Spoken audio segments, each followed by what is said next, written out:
Hey, what's going on, guys? Welcome to another vlog. Today I'm coming to you guys from Casco Viejo, also known as Casco Antiguo in Panama City. It's the old Spanish Quarter here in Panama City. I've done a couple of videos on this area before, so you guys want to check them out, I'll link them down below. But today we're going to do something a little bit different. We're going to meet up with a local tour guide. His name is Victor Perez, and his social media accounts, you can find him under local in PTY. And today I thought I'd bring you guys along. I think this is a great way to spend an afternoon in Panama City. And what Victor does is he takes you on a different side of Panama. We're going to go explore the Chorillo neighborhood of Panama City. It's an old historic neighborhood that has a bad reputation, but nevertheless it still has a lot of history, and it's actually where the famous Panamanian boxer, in my opinion, the all-time great Roberto Duran, Hands of Stones Roberto Duran. So he's from that neighborhood. We're going to go explore that area with him, and I thought I'd bring you guys along. Today I started my day off here. I've been hanging out a little bit in Casco Viejo. I was at the Café Unido, which is a really nice coffee shop. I've been there several times. I'm not being sponsored to say this, but I thought I'd share this tip with you guys. They're located right next to the American Trade Hotel on Avenida Central en Calle La Merced. If you guys are ever in town, want to have a nice little coffee, go check them out. Prices are really good, and it's just a nice little coffee shop. So we're going to meet with Victor right now in the Plaza Herrera. I'll go show you guys a little bit of that over there, and we're going to get the tour started. So let's head out. I don't know if this is the meeting point for every tour that he does, but we'll ask Victor that later on. But this is La Plaza Herrera. You can see right behind me here, you can't miss it. And just so you know, the American Trade Hotel's right here, and then you have Casa Casco right across. Very easy to guide yourself by these two buildings here, and in this plaza, or to find this plaza is what I mean.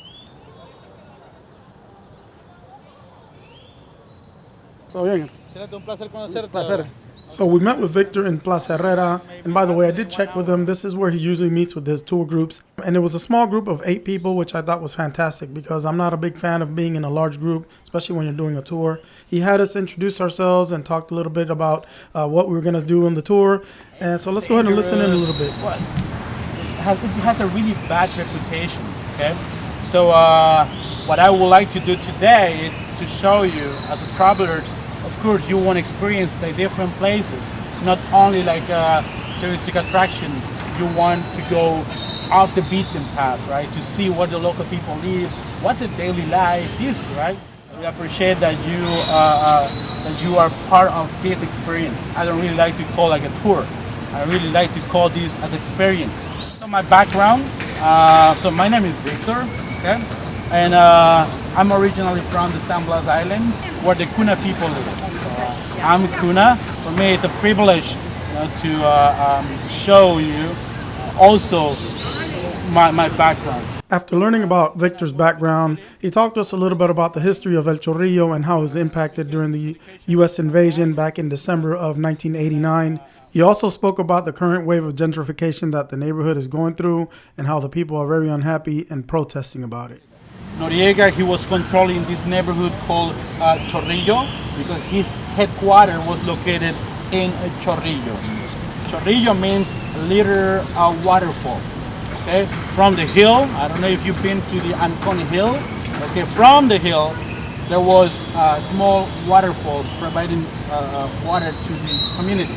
Right, that's why they started calling El Chorillo. That area was where the first canal workers who came for the construction of the canal, they were living there. People, they were coming from Jamaica, from Barbados, from Martinica, from the Caribbean side. So they made Panama as their home, especially Chorillo. So we're gonna find the third generation of the Jamaican living there. Now we're gonna walk a little bit. We're gonna see some graffitis. We're gonna see like different places, right? So these are the Kuna leaders. Olo mi piquiña, olo gimbipi, and nele cantule. We had like a kind of a revolution in the 1925 where the Panamanian government, they wanted to change the way of life of the Kuna people. They wanted to change our custom, our tradition. But our leaders, they were not happy with that. So that's why we had a big revolution in the 1925. So we started off. We're here on the very first part of the tour of this experience, and Victor's just going over all the murals here, the street art, giving a little bit of background on this part of the stuff that we see here.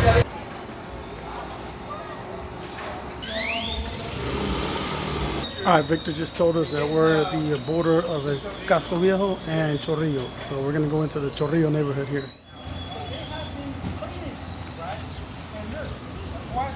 Rooster fighters. You hear? Yeah. Every Saturday and Sunday they have the rooster fighter, the cockfighters. Not today. All right, so here's where they have the cockfights here in the Chorillo. In this area. They raise the rooster here. The fight is in a Raihan or Torrera. This is where they train the rooster here. Okay. When I was in school, I learned that Panama means abundance of animals. But as a Kuna, I learned other things. My ancestors, they always tell us that when the Spanish arrived to Panama, they saw that the local people, or let's say the indigenous group, they had fish. And the Spanish came and said, okay, where do you find the fish? And our leader, the Saila, the big boss, he said, Banaba. Banaba means, in our Kuna language, far, far away, far. When the Spanish, they heard that word, they sent a letter to the king and said, the natives told us that the place where we arrived, it called Panama. But was Banaba, right? Very far. So they misunderstood. All right, guys, we're walking into the Master Gomez gym, and this is where Roberto Duran used to train back in the day. So let's go check it out.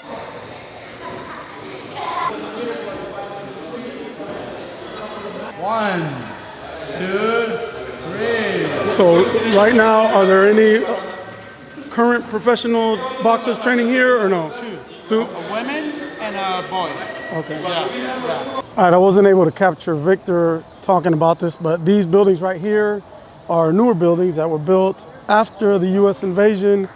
During the invasion, these were all wooden homes before in this area, and they all burned down when the U.S. invaded Panama and bombed Chorillo. So he was just talking about that here and showing us the new buildings. So that's where people are living nowadays. There's still a lot of struggle in this area, though. $1.25. Crime and violence now is very low because thanks to the police, that they're located in different areas. Education in this area is very bad. Okay, it's very bad because the school is not ready, and they don't paint the schools. The infrastructure is bad. So as we made our way deeper into the neighborhood, we stopped by to visit some of Victor's friends. They were very welcoming, and they were just sitting there relaxing, having some drinks and listening to some music. This guy here talked to us a little bit about Seco Herrerano, which is Panama's most famous drink or alcoholic beverage. It's distilled from sugarcane, and in Panama, we usually have this with like orange juice. There's several ways to mix it. Some people like to have it straight, and some of the guys even decided to try it. Because sugar cane, only sugar cane, you made it with sugar cane. Plain sugar cane, plain. The t-shirt this guy's wearing says, 30 years since the invasion, we're still waiting for justice. He had this t-shirt made, and this is in reference to the thousands of Panamanians that went missing during the U.S. invasion, dubbed Just Cause. He was asked about this, so let's listen to what he had to say. Justice. Because the American government invaded Panama, but the person here, they make me feel bad. They make me feel so bad. Bombs, bullets. So that person that we don't know where they are. Our brother, sister, friends, I don't know where they are. But the American government take the person and put them in different places. Oh really? Yeah, and don't say nothing about it. I don't talk it bad about American government. I'm talking about what they do. So I want justice. I want to know where is my person, where my family, my friends and family. I know I need it where they are. I need to know where they are. Okay, so now we are in the actual Chorillo neighborhood. We're leaving Barraza and we're getting to meet more of the local people. Hello. Ciao. How's it? Ciao. That was cool. Got to meet some of the locals here. As I left the house, I was surrounded by a bunch of kids that wanted their picture taken. Well, not everybody wanted their picture taken. But we continued walking around. There was a lot of people on the streets. We got to see some of the multi-family buildings. And then we made our way over to La Casa De Sombrero. This hat shop has been here since 1917. They've been making hats for over 100 years now. They're very well known not only for making all types of hats, but also repairing them. Most notably the Panama hat and the Montuno hat. We got to meet Mr. Mario, who has been making hats for over 40 years. And fun fact, he's been using the tools that his grandfather brought over from Peru over 100 years ago when he first opened the shop in 1917. Muchas gracias. ¿Y cómo que se llama este estilo de? Ese es Panama, un sombrero. Panama hat. So we're here at La Casa de Sombrero, where the main man here, the mago de los sombreros, called Mr. Mario. And he makes these Panama hats here at a really good price, because if you buy them at the other touristy areas, they're going to cost you an arm and a leg. So this is called La Casa de Sombrero in Chorillo, and we're going to meet Mr. Mario here real quick. Los invito, ¿verdad? Los invito cuando vengan acá a la ciudad, pasar por acá, que este es un patrimonio underground. Así a es. pesar de que tengo 100 y pico años aquí en Panamá, hasta los mismos panameños a veces se extraña porque es algo muy curioso. Así es. De verdad, aquí han pasado italianos, franceses, ucranianos, vietnamitas, coreanos, todos los turistas han pasado por aquí. Y lo invito a ustedes a pasar también para que conozcan este patrimonio panameño. Okay, bueno, muchas gracias. Y un placer. Okay, gracias. So our next stop was El Parque de los Aburridos. Literally translates to Park of the Bored. This place is well known for its domino activity. A lot of old timers come out and hang out here, reminisce, and socialize. But if you can play dominoes here, you can play dominoes anywhere. And this little fellow right here is the park's mascot. Don't worry, there's nothing wrong with him. So we're gonna go in here to the police station. This was where Victor actually has sort of an agreement with the police station and police officers. And what they do here is work with the community, with kids. They have about 50 plus kids that they work with, anywhere from 4 years old all the way to 18 years old. And they try to keep them off the streets and involve them in activities. They have certain activities they do with them here, and they try to mentor them. So we're gonna go in there and just take a quick look, and then Victor's gonna show us some different parts over here of Chorillo. In this part of the neighborhood, you'll notice that soccer is a huge part of the culture. You'll see kids all over the streets playing with the soccer balls, and it's mainly due to it being the home of Club Deportivo Plaza Amador. But I'll talk a little more about that in just a moment. All right, so Victor's just telling us that's how the gangs mark their territory, or the boundaries of the neighborhoods, by throwing those shoes up in on the electric lines there. All right, so that part of the neighborhood here in Chorillo, we actually just met the brother of a colonel that attempted a coup back in the 80s against the dictator Manuel Noriega. His name was Colonel Macias, but he ended up getting killed by Noriega's men. His brother was in jail because Noriega knew it, that they were trying to, take him out of the power. Coronel Macías, Oh, Coronel Macias. que Okay. iba a tumbar a Noriega. ¿Usted es el hermano? Después la gente que estaba con mi hermano, después se le cambiaron. Oh, okay. Y a otro Noriega lo mandó a matar a todos. And then we walked over by the Plaza Amador wall over there. That's one of the biggest clubs in the Panamanian pro soccer. And a lot of the greats have come out of there, of that club from Panama. We also got to look at the mural there of Rommel Fernandez, which is one of Panama's most famous soccer players and one of the first to ever play in Europe. He was actually one of the first Latin American player to win the, I'll put the name of the award here because I can't remember right off the top of my head. Yeah, a lot of interesting little facts about Chorillo that I didn't know in terms of the actual neighborhood. We guys see this building right behind me, this is what Casco Viejo used to look like about 30 years ago. I'd even say probably 20 as well. But yeah, that's where the tour actually started, in Casco Viejo. So that's, you get an idea, that's what it kind of looked like before it was all restored, or most of it was restored. Oh, cha.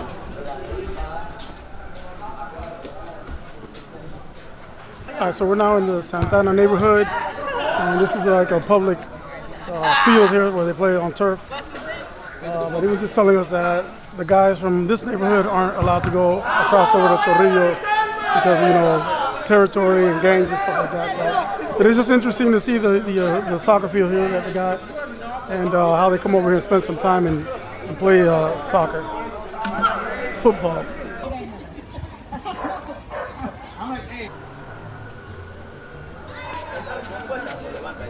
All right, so we're in Santana, and this building right behind us, with the one with the Roberto Duran mural on the back, is dedicated to him, obviously. His grandmother used to live here, and he used to come over here and visit her very often, so that's why they have that there.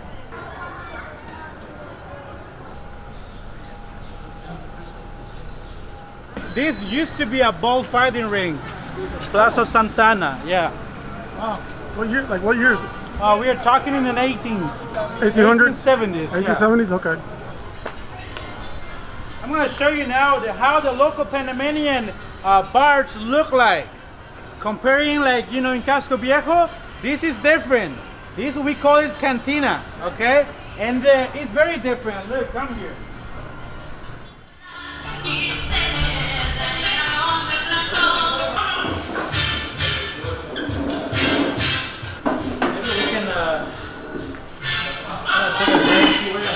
Tres pequeños balboas.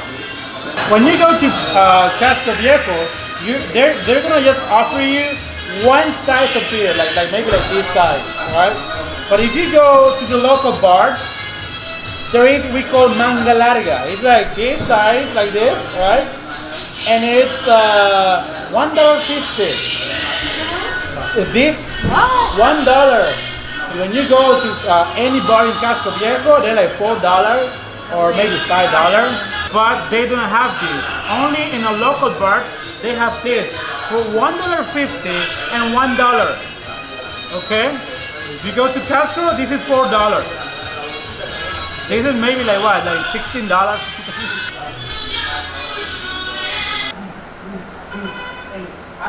Next day I said no more.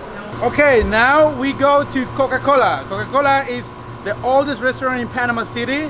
It's the only restaurant in all over the world that has the name of Coca-Cola. And Coca-Cola Company authorizes them to have the name. Okay? So let's check it out. Look. Oh. So here we are at the Coca-Cola restaurant that Victor just finished telling us about. Let's go and check it out. Try some of their food maybe. And I think we're about to finish up the tour.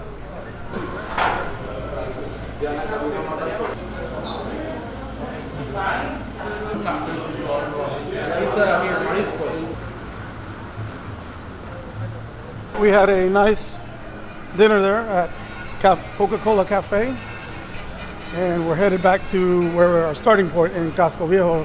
So we're going back to Plaza Herrera.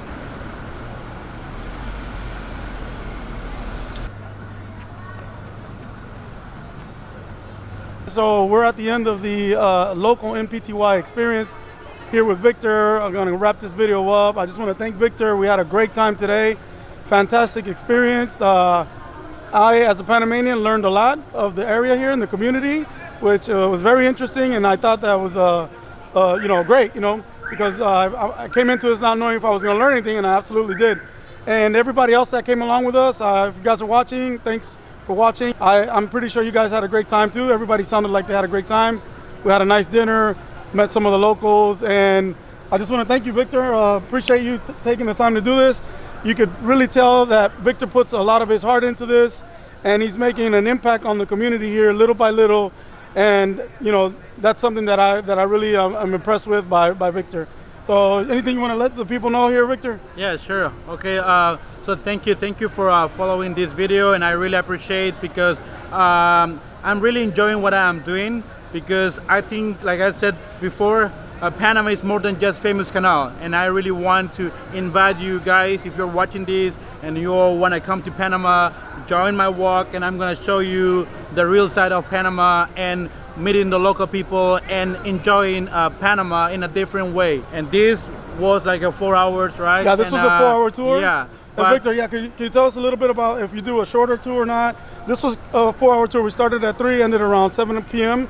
But Victor does, I guess, some other type of tour? I'm very flexible. It depends, you know, what the people they like to do. If they say, you know what, I want a shorter tour, I can do it, right? Very specific places. So yeah, no worries, and I can just do it shorter, or I can just extend. So it's more just like if you feel comfortable walking the neighborhood, and because I really want to show you all this stuff. So thank you for watching. Yeah, and I also want to say that at no point did we feel unsafe or anything. It's just like he told us at the beginning, everything's gonna be fine. A lot of security everywhere, and even the people were very friendly, and no bad vibes at all. I'm gonna put all of Victor's social media links down below. Follow him on Instagram. He's got a Facebook group as well, so check him out. And thank you guys for watching. If you like the video, make sure you give it a like. If you want to support me and my channel a little bit more, you can buy me a cup of coffee. I'll put the link down below as well. But thank you guys for watching. Take care. Peace out from Panama, guys. Bye-bye.